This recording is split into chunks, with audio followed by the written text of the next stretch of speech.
ओम श्री सद्गुरुदेव भगवान की जय। मानस बोध भाग 1 उपदेश 16 जिसका शीर्षक है असल अंदर नकल बाहर। ओम तत्सतात्मने नमः। वेदांत का जो विषय है वह साधन को नहीं मानता है, वह थोड़ा सा सीधा है, डायरेक्ट। यह साधन जो हम बताते हैं यह योग, ज्ञान और भक्ति तीनों मिश्रित है। थोड़ा थोड़ा सभी रहता है, विवेक भी बना रहता है, एक्सपीरियंस भी होता है, अनुभव होता है, बुद्धि में समझ आती है, बोध होता है और अंत में ज्ञान आ जाता है, अनुभव ज्ञान।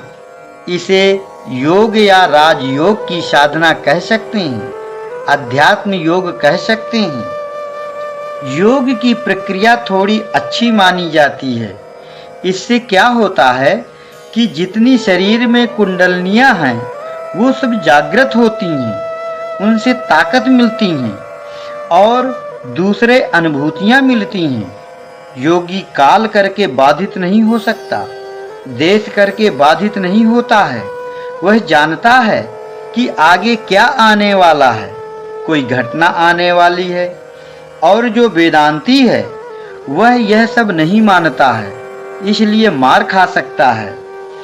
तो ये कई बातें हैं जो इसमें विशेषताएं हैं, इसलिए उस रास्ते में खतरे ज्यादा हैं।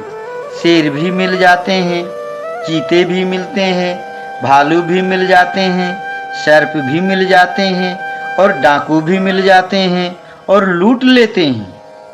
एक और रास्ते में कुछ सुविधाएं मिल जाती हैं, नदी मिल जाती हैं, मंदिर मिल जाता है, कुछ गांव मिल जाते हैं, ऐसे कुछ सुविधाएं हैं। एक और ज्यादा चक्कर वाला रास्ता है।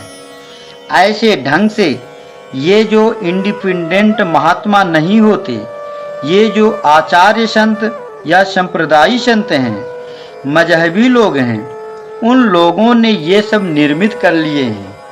और जो इंडिपेंडेंट या स्वतंत्र संत होते हैं वो सबको जोड़ कर चलते हैं। जैसे ये लोग ज्ञान को अलग और भक्ति को अलग मानते हैं, लेकिन नहीं।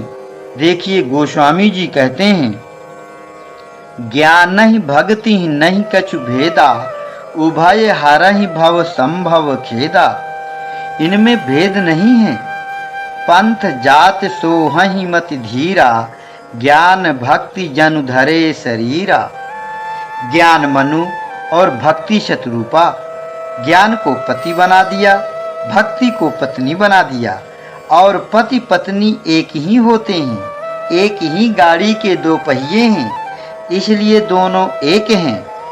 अस विचार पंडित मोहि भजहि, पायहु ज्ञान भगति नहीं तजहि। जानकारी मिल गई कि यह है भगवान, यह दीपक जल रहा है, इस जगह मुझे पहुंचना है, यह ज्ञान है।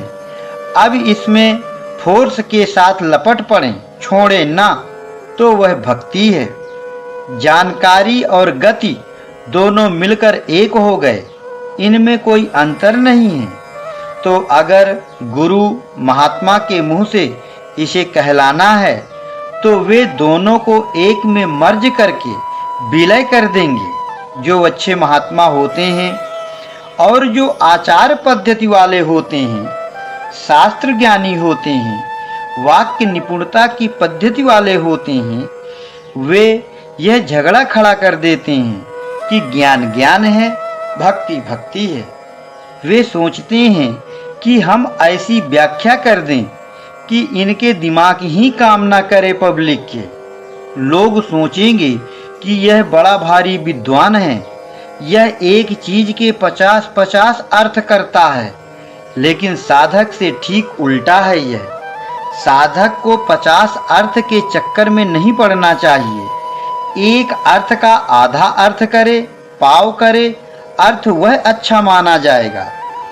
और जो एक अर्थ के 10 अर्थ करे, 10 अर्थ के 100 अर्थ करे, वह कुछ करने के लिए नहीं अर्थ करता, वह पब्लिक को बहलाने के लिए चतुरता दिखाने के लिए और जानकारी को जड़ने के लिए करता है, ईगो के लिए करता है। आजकल के व्यास ऐसे ही करते हैं, क्योंकि करना तो किसी को है नहीं। जिनकी समाज में वह व्यास बोलता है, उनको करना तो किसी को है नहीं। वो तो चलो भाई, बम्बई में बड़े अच्छे कथावाचक आए हुए हैं, चलो सुना जाए। लेकिन अपने जो रोज के धंधे हैं, उन्हें छोड़ना नहीं है। कथा जरूर रोज सुनते हैं, लेकिन उनमें फर्क नहीं आ सकता। जैसे एक सेठ थे, बड़े सेठ थे, रोज कथा सुनने जाते थे, अपने नाती को दुकान तका कर जाते थे। एक दिन ऐसा हुआ कि जमींदार दुकान में आ गया। उनके यहाँ शादी थी, बहुत सामान खरीदना था। सेठ का पुराना ग्राहक था, लेन देन था। सेठ दुकान में नहीं था। नाती को डांटा जमींदार ने। जमींदार आदमी को जमीन की गर्मी रहती है। गर्मी में गर्मी, सर्दी में ठंड और वर्षा में भीगते रहने से इन लोगों के स्वभाव तेज तर्रार हो जाते हैं। बोला, ए लड़के, जा बुला सेठ को। लड़का दौड़ा गया, सेठ से बताया, बब्बा बब्बा, कोई बहुत बड़ा ग्राहक आया है दुकान में, उसे बहुत सामान खरीदना है। सेठ का नियम था कि बिना कथा खत्म हुए बीच में उठता नहीं था। सेठ ने कथा सुनने वालों से पूछा, रोज तो पंडित जी इतनी देर कथा समाप्त कर देते थे, आज देर तक बढ़ाते जा रहे हैं। लड़के से कहा, जाओ, कहना अभी आ रहे हैं। लड़का गया, बोला, 2-4 मिनट में आ रहे हैं, आप आइए, बैठिए। जमींदार ने डांटा उसे, अरे उल्लू हो क्या, हमारे पास टाइम कहाँ है, जा बुलाओ जल्दी। लड़का फिर भागा गया। तब तक कथा समाप्त हो रही थी और पंडित जी बोल रहे थे कि कृष्ण के स्वरूप को इस तरह से अपने हृदय में धारण करना होता है। धारणा की बात जो लड़के ने सुना, उसके चित्त में कृष्ण का रूप खड़ा हो गया। वैसा ही सांवला शरीर, पीतांबर, बंसी, सब चित्त में छा गया। उत्तम अधिकारी था लड़का। उसको सेठ घर चलने को कहे तो उठाया न उठे, कहे कि कृष्ण जाने नहीं दे रहा। चारों तरफ कृष्ण ही दिखने लगा उसे। एक दिन दुकान में एक गाय कुछ सामान खा रही थी। लड़का देख रहा था, उसे गाय में कृष्ण दिखाई पड़े। उसने गाय को हटाया नहीं। सेठ आया और 4 डंडा लगाया गाय के, तो वह लड़का लुढ़क गया। उस डंडे की चोट उसके पीठ पर थी। सेठ भौचक्का रह गया। लड़के में स्वरूप के प्रति एक तानता आ चुकी थी। हर जगह कृष्ण दिखाई देने से गाय में भी, अपने में भी, इसलिए डंडा पीठ पर लगा। सेठ ने कहा, यह ज्ञान तुम्हें कहाँ से मिला? तो लड़के ने कहा, कथा में उस दिन पंडित जी ने बताया था कि हर जगह कृष्ण को देखना चाहिए। सेठ बोला, हट उल्लू कहीं का, हम 50 साल से कथा सुनते हैं रोज, और वहीं की वहीं झाड़ कर चले आते हैं और ठाठ से अपना काम करते हैं।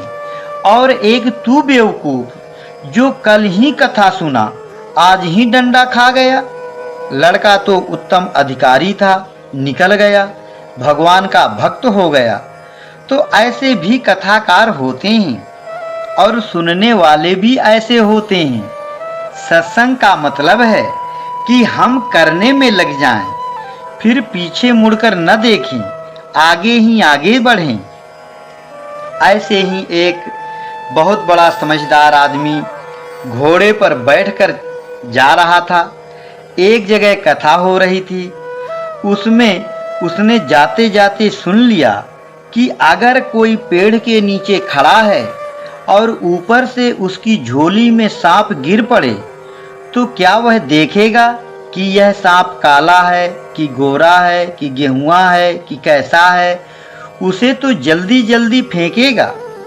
ऐसे ही कोई जितना जल्दी त्याग कर देगा एक शब्द में, उतना जल्दी उसे ईश्वर की प्राप्ति होगी। तो घोड़ा कहीं बांध दिया, कपड़ा फाड़कर फेंक दिया और निकल पड़ा कि अब हम त्याग करते हैं।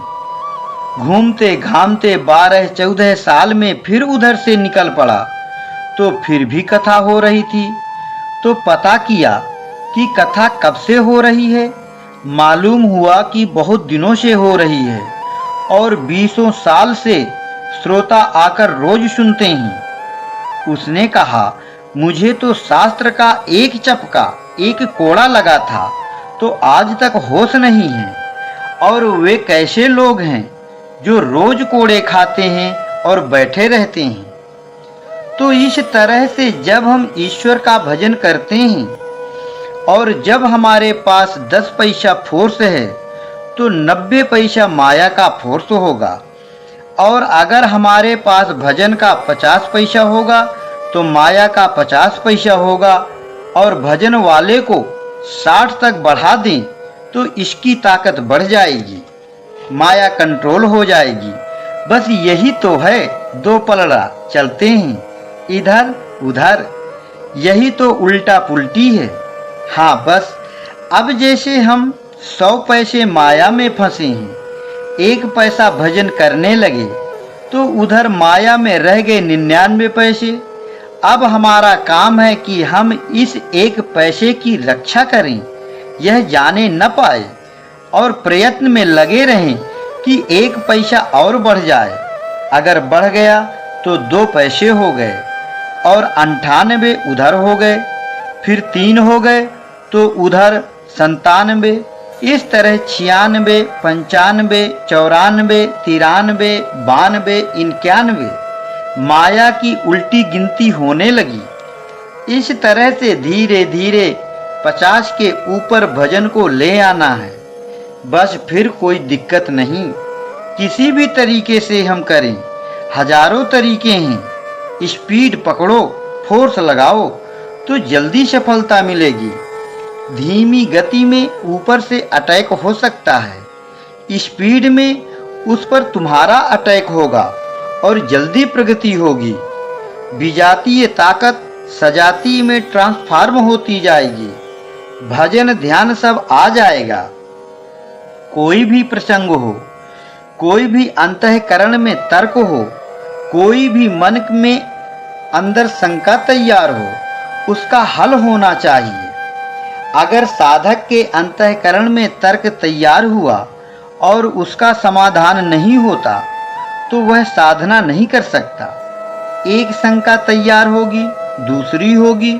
अगर पहली का समाधान नहीं हो पाया और उसको खत्म नहीं कर पाया तो दूसरी होगी, तीसरी होगी, चौथी होगी। इस तरह से टाल लग जाएगा तो फिर उसका अंतःकरण पवित्र विचारों को पकड़ने में सक्षम नहीं होगा। वह भर जाएगा तमाम प्रकार के तर्क वितर्कों से। प्रश्न यह है कि इसकी एडजस्टिंग खोजनी चाहिए। मेरा अपना ध्येय यह है कि गीता को तो हटा दें, रामायण को हटा दें और अपने को आगे ले लें। तो जब आप साधना करेंगे तो आपके हृदय में ही यह क्रिया शुरू होती है, जिसमें अंतःकरण 4 खंडों वाला है, मन, बुद्धि, चित्त, अहंकार। इसमें कोई चिंतन करता है, कोई निश्चय करता है कि यह सही, यह गलत है, कोई चेतन का प्रतिबिंब प्रदान करता है। इस प्रकार अंतःकरण की क्रियाएं बाहर चालू होती हैं और जब उसकी क्रियाएं प्रारंभ हो जाती हैं तो फिर वह साधक नहीं होता, वह आम जनता वाला आदमी, आम आदमी होता है। और जब शंकाएं और समाधान, इच्छाएं और उनका समन और उनकी पूर्तियां, ये सब मिलकर जब अंतःकरण में ही होने लगती हैं तो फिर इनमें विवाद छिड़ जाता है, इनके गैंग बन जाते हैं, इनकी अभिव्यक्ति हो जाती है और वो 2 भागों में बंटकर तैयार हो जाती है, एक बुरी धारणा और एक भली धारणा। एक ही परिवार है इनका, ये 2 भागों में बढ़ जाते हैं। एक जो है अज्ञान का प्रतीक बनकर बुरी धारणा का पक्ष लेकर धृतराष्ट्र बनता है, दूसरा जो है अच्छे विचारों को केंद्रित करके उसमें रुचि लेकर और क्षमा का आशीर्वाद लेकर और सहन करने की क्षमता के साथ पांडवों का एक दल तैयार होता है।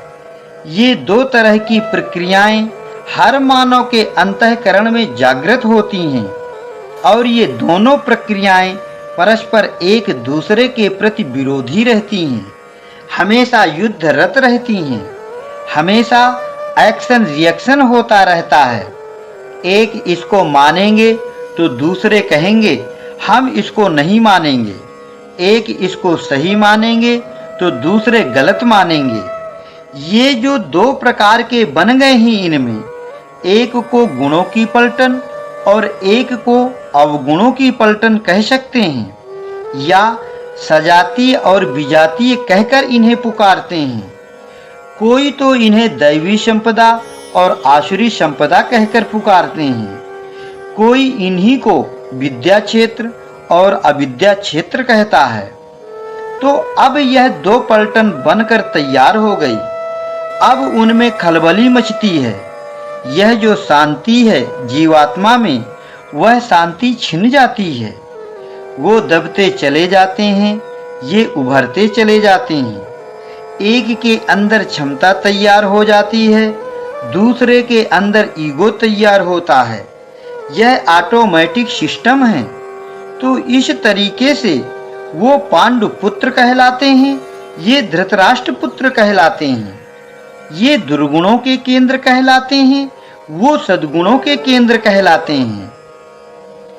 तो अब क्या होता है कि यह जो शरीर है यही कारागृह है और इसमें जो कर्म है उसमें चेतन का प्रतिबिंब कंस है। कर्म बहुत प्रबल होता है, सबसे बलवान होता है। कर्मणा गहनो गति, इसमें बड़ी ताकत होती है। जैसे बाली रामायण के कथानक में बलवान था, ऐसे ही यहाँ कंस है। शरीर से ही कर्म होता है। इस शरीर में जो व्यापक भाव ले रहा है जीवात्मा, वह वसुदेव है। साधक जो इसमें ध्यान लगाता है वह देवकी है। इन दोनों के संयोग से ये जो शरीर कारागृह है, इसमें एक तीसरी चीज चेतन का प्रतिबिंब तैयार होता है, कृष्ण। तो इस चेतन का लालन पालन कहाँ होता है? यशोदा।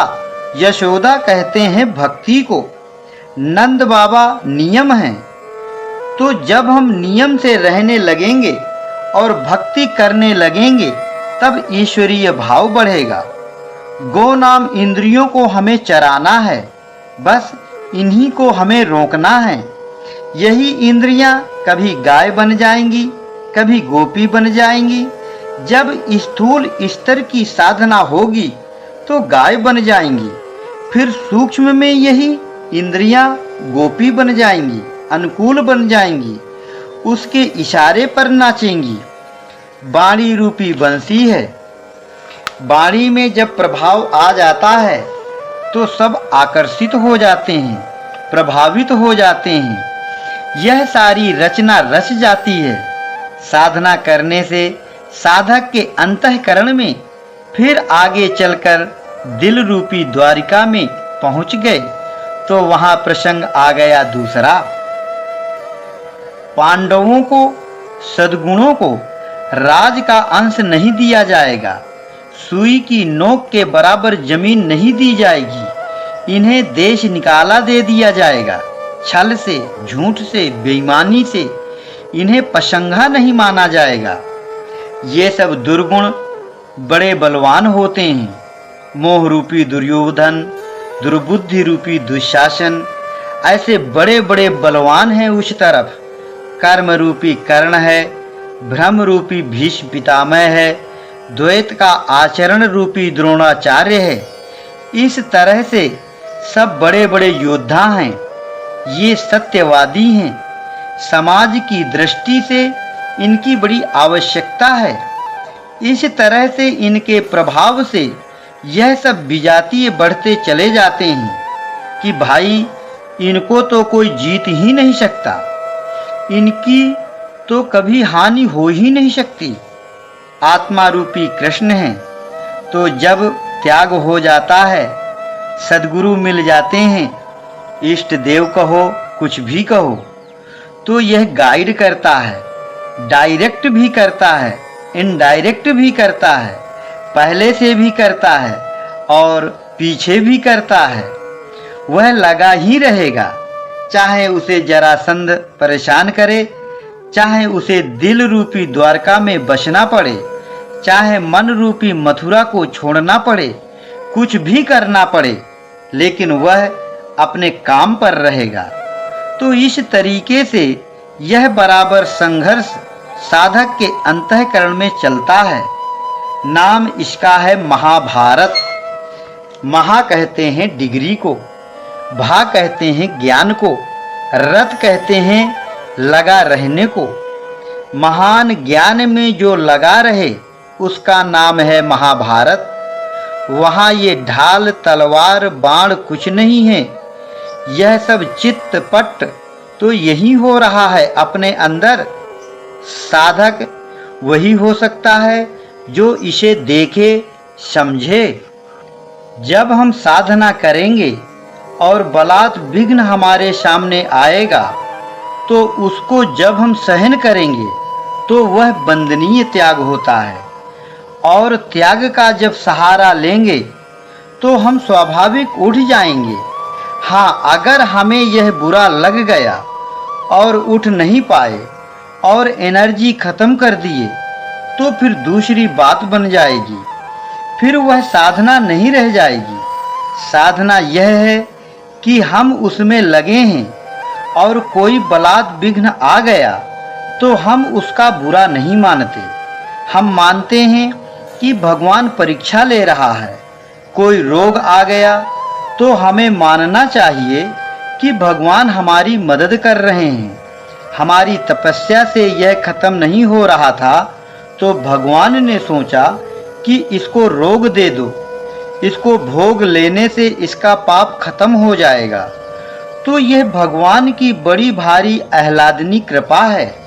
बड़ी भारी कृपा हुई कि हमारा संकट थोड़े में निपटा दिया। कोई विघ्न या तकलीफ आए तो हम उसे स्वीकार करें, उसका स्वागत करें, तो वह कष्ट नहीं होगा। हम में क्षमता आ जाएगी और सहन करने की ताकत बढ़ जाएगी और वह वंदनीय त्याग कहलाएगा।